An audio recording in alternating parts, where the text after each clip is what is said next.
Pakistani chicken tikka seemed far too simple for the popular French show. A special episode dedicated to Pakistani cuisine had begun on the famous program, as it had been drawing increasing interest from around the world in recent years.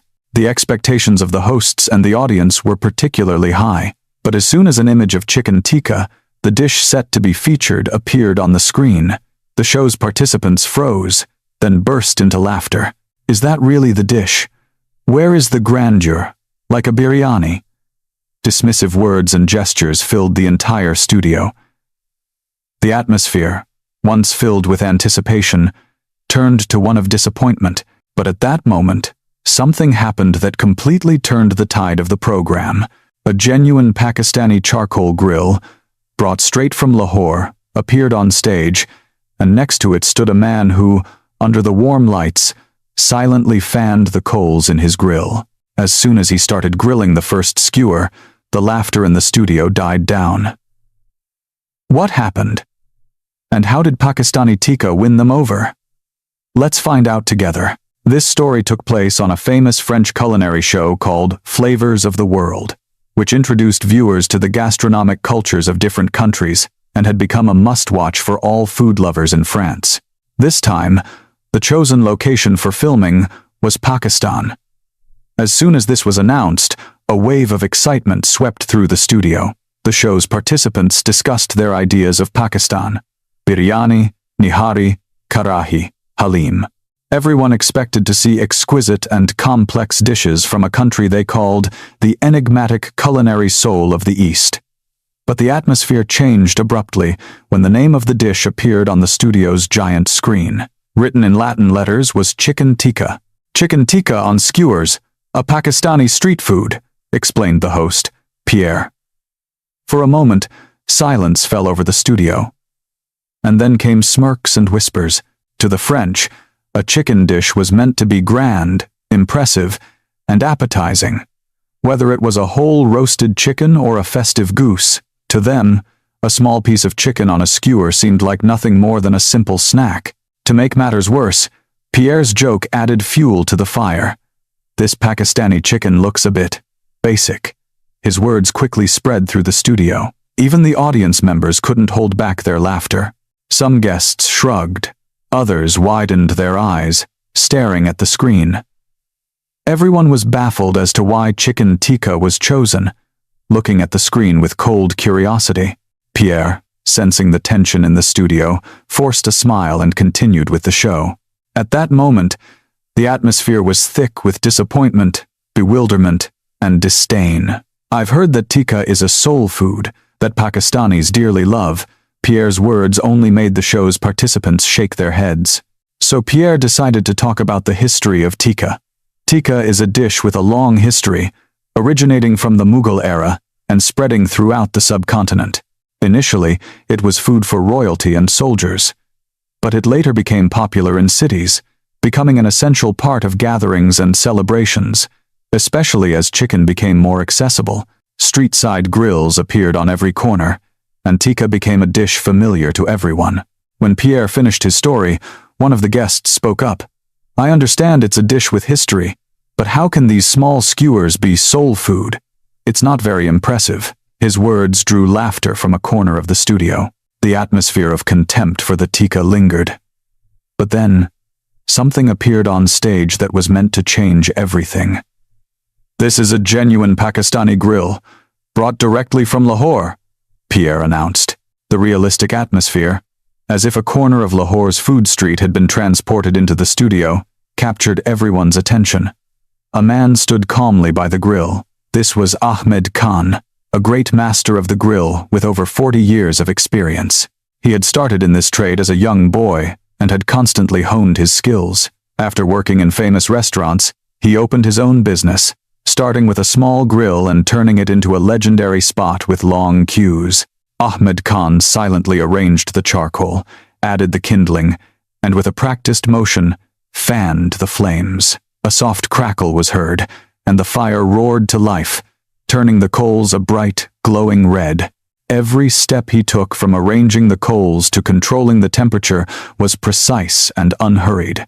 Though he was a man of few words, Every action was as graceful as a work of art. On this day, Ahmed Khan had prepared 3 types of skewers: classic chicken tikka marinated in yogurt and spices, a traditional recipe where the meat becomes tender and juicy with a subtle aroma of spices; chicken malai boti, with a creamy marinade that gave it a delicate, fresh flavor; and finally, a cheese-stuffed Sikh kebab, combining a special sauce with molten cheese, designed to please foreign palates. This was his ace in the hole, but the criticism in the studio didn't stop. Seriously? It looks like a stall at a local fair. It's quaint, I suppose. But, although said jokingly, the words were clearly laced with disdain. The studio lights dimmed, and a video about Tikka culture in Pakistan began to play on the large screen. The night scene of Lahore's food street appeared. Among the historic buildings, the lights of street food stalls glowed. Families and friends, dressed in their daily attire, walked through the bustling streets. The aroma of tikka and other foods wafted through the air, beckoning them closer. Scenes of them gathering in groups, eating tikka with fresh naan and a cold drink, might have seemed ordinary, but it was a moment of relaxation and a part of urban culture in Pakistan. The camera zoomed in on one of the stalls, showing the focused face of a grill master. His hands skillfully turned the skewers over the charcoal grill. The sound of sizzling meat could be heard, and aromatic smoke rose. It all seemed to be pulled from the flow of time, but for the people in the foreign studio, this world full of emotion seemed distant from their reality. When the scene changed, and Ahmed Khan appeared on the screen holding a small skewer, the audience's reaction became even more pronounced. "What is that? It looks like chicken for dolls." These words caused a loud burst of laughter in the studio. The guests joined in. "Look, there are some herbs on it too. Is that out of laziness?" Some even said, "If I were served that on a first date, I would cry." For chicken dishes in France, size is everything. A roasted goose should be whole. Fried chicken legs piled high on a plate. Barbecue a thick slab of meat smothered in sauce. Rich flavor, large portions, and an appealing presentation. These were the standards of their cuisine. Pakistani tikka, however, is an art of simplicity. How best to bring out the flavor of the ingredients? When will the meat be at its juiciest? Which spices should be chosen? All of this is born from subtle experience. But this subtlety seemed bland and boring in the eyes of the French, who were accustomed to grandeur and opulence. At that moment, the camera focused again on Ahmed Khan, the man who silently and intently went about his work. His back, bent over the skewers, expressed a complete indifference to the laughter and words around him. There was a certain captivating power in his posture. He's got a presence. Although most of the studio was still laughing, a quiet whisper was heard. After the video ended, the real show began. It was time for the roasted goose, the king of French cuisine. A huge, golden brown goose was slowly brought to the center of the stage. Its perfectly roasted skin glistened under the spotlights. When a knife touched it, juice gushed from the meat, instantly captivating all eyes. Applause and exclamations of delight erupted. One guest took a leg, bit into it with gusto, and nodded in satisfaction. The other guests followed suit. The aroma of rosemary, garlic, and spices filled the studio. For the French, roasted goose was not just food, but a memory and a source of pride passed down through generations. In this atmosphere, one of the guests joked, "The aroma from those 3 little skewers probably can't compare to this one piece." His words triggered another burst of laughter. The studio was filled with a sense of superiority. The tikka had been relegated to the role of a mere prop. After the goose segment ended, the crew opened a curtain at the side of the stage. A light smoke and an aroma wafted from it, making the audience peer into the depths. There stood Ahmed Khan. He was calm and focused on his work. The marinated skewers were neatly arranged. The classic tikka, the malai boti, and the cheese-stuffed kebabs. Everything was simple. Yet it spoke of a deep attention to the flavor of the ingredients. But skepticism still hung in the air. Is he seriously going to grill that here? All our clothes will smell, a grumble was heard. But Ahmed Khan paid no mind. He carefully placed the first skewer on the grill. As soon as the sizzle of meat on coals was heard, a slight tension passed through the studio. White smoke rose, and the aroma began to slowly spread. The scent of chicken fat dripping onto the hot coals, mixed with the aroma of toasted spices, was surprisingly rich and evocative. The faces of those who had been laughing began to change. "That's a wonderful aroma," said Pierre with a surprised expression. The guest next to him sniffed the air and replied, "Not bad." Ahmed Khan continued to skillfully turn the skewers. The rhythm, the fanning, the basting with oil, everything was perfect, like a performance. Without realizing it, all eyes were fixed on him. Although no praise was yet spoken, the atmosphere in the studio was gradually changing. "The smell is good, but the taste is what matters," someone muttered, as if it were the last line of defense. The classic chicken tikka was the first to be ready. It was served to each of the guests. The hot steam rising from the skewers slightly blurred the spotlights. The guests took the skewers with expressions of disbelief on their faces. But as soon as the first piece entered their mouths, the atmosphere in the studio changed drastically. The first thing to disappear was the noise. Silence replaced the hum of voices. The host's face was frozen, but it wasn't from confusion, but from the shock of a taste that had surpassed all expectations. The silence spread throughout the studio. Other participants who tried the tikka also froze. A crispy char on the outside and incredibly tender meat on the inside.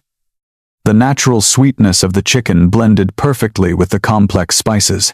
The smoky aroma of the charcoal lingered in the nose. It was a simple, yet unforgettable taste. What they had previously mocked for its small size now seemed like the perfect portion. The intense flavor, the excellent grilling technique, and the convenience, all of this instantly made the tikka appealing. On the grill, the malai boti was already cooking. A completely different aroma hit their noses. When they tried it, the tender meat and the fresh, creamy flavor of the marinade merged perfectly, leaving a complex and intriguing taste in their mouths. This second skewer expanded their horizons even further. All eyes were now fixed on Ahmed Khan's hands. Grilling, turning, basting, fanning each step was not just cooking, but an art form. And his silent concentration left a profound impression on the audience. The tikka, once scorned, was now being accepted with respect. Finally, the decisive dish, the cheese-stuffed seekh kebab, was placed on the grill. Minced meat, grilled to a golden brown, was filled with cheese that melted and bubbled, creating a sound and visual spectacle. A sweet and savory aroma filled the studio. The image of a bland skewer was completely shattered. When the cheese kebab was served, the guests took it with a different feeling. There was no laughter, only silence and focused tasting. As soon as they tried it, someone's eyebrows involuntarily furrowed. The richness of the meat, the creaminess of the cheese, and the tender texture of the kebab dissolved perfectly in their mouths. The juicy meat filled their mouths, providing a pleasure they had never experienced before. This deliciousness came not from loudness, but from depth of flavor. It was a philosophy completely different from American fast food culture. It was a carefully constructed journey of taste. The classic tikka was a revelation, the malai boti, an expansion of horizons, and the cheese kebab, an impressive finale. It was a perfect full course on a skewer. "Can I have another one?" someone blurted out, and no one objected. Unanimous applause broke out. It was not just praise for the taste, but a tribute to the ingredients, admiration for the craftsmanship, and the impression of encountering something truly authentic. The small skewer was finally recognized as a culture and a culinary soul. When the smoke cleared, Ahmed Khan placed the last skewer down, stepped out from behind the grill, stood up straight, and gave a deep, respectful nod. The applause, initially quiet, gradually grew into a thunderous wave that swept through the studio. Audience members began to rise from their seats, continuing to applaud. Pierre, with a serious face, took the microphone. He spoke slowly. "At the beginning, I myself said that the tikka looked simple. I am now ashamed of those words."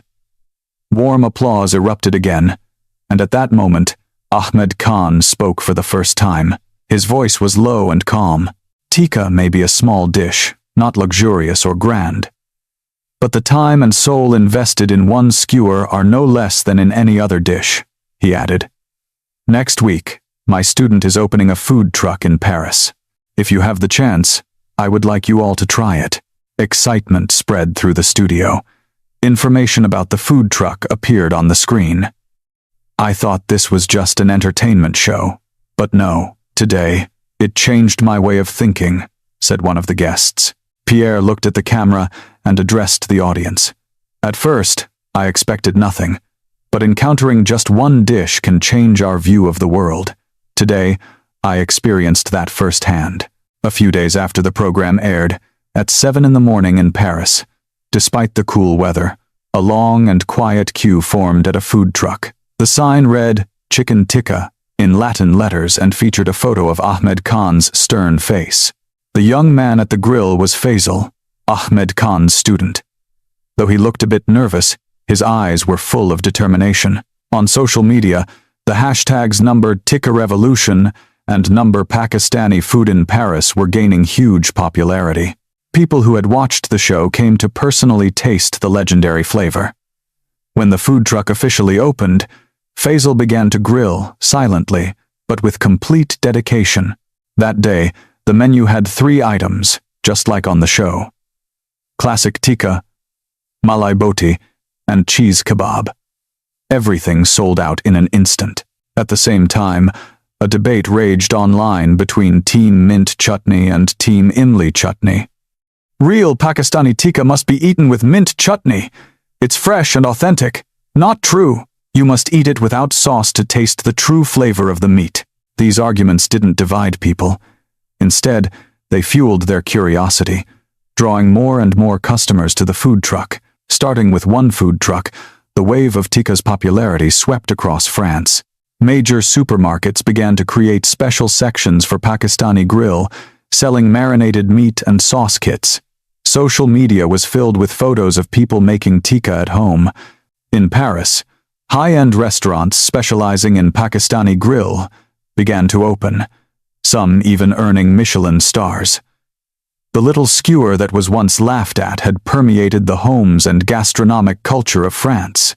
It proved that a simple dish could make a huge impression and change the world. The success story of tikka was not limited to France. News of Faisal's success also reached Pakistan. In a small food stall in a corner of Lahore, Ahmed Khan still stood by his hot grill, calmly turning skewers, just as he did every day. The queue at his stall had grown longer. Many came not only for the tikka, but also to see the master behind the tikka revolution in France in person. Some showed Ahmed Khan news on their smartphones about Faisal's restaurant in Paris, which had been recognized as one of the best street foods to try. Ahmed Khan looked at these photos with a faint smile at the corners of his lips. He said nothing more than a quiet shukriya, thank you, and turned back to the skewers on his grill. For him, praise or fame abroad was not as important as the tikka that was about to be ready to be handed to a customer waiting patiently in line. Ahmed Khan's philosophy had always been simple and clear. The heart of food is not in grandeur and opulence, but in the attention to every small detail. This is what he taught Faisal. The coals must be hot enough, the meat of high quality, the spices perfectly balanced, and, most importantly, the soul of the cook. Meanwhile, in France, the culture of tikka had become deeply rooted in daily life. Pierre, the host of the famous show, came to Faisal's food truck in Paris. He stood in line like a regular customer, and when it was his turn, he ordered the 3 skewers, just like on that day in the studio. Faisal recognized him but only gave a polite nod of greeting and continued to grill with concentration, paying attention to every detail. Pierre ate the tikka silently amidst the noise of the big city. The familiar taste brought back memories of that day. He remembered Ahmed Khan's determined gaze and fully understood that what he had tasted was not just ordinary tikka, but the soul of a master, accumulated over a lifetime. The story of the small skewer taught an important lesson to many people. It was not a battle between Pakistani tikka and French goose, nor a competition of whose culinary culture was superior. It was proof that true value is hidden in simplicity, and that understanding another culture can begin with a single bite of food. Today, the aromatic smoke from the grill is not just a sign of delicious food. It has become a symbol of cultural exchange and a reminder that sometimes what seems most ordinary in our eyes can be the most special for others. The small skewer, once ignored, had now fully accomplished its mission, not as a victor, but as a bridge that connected the hearts of people from two different parts of the world.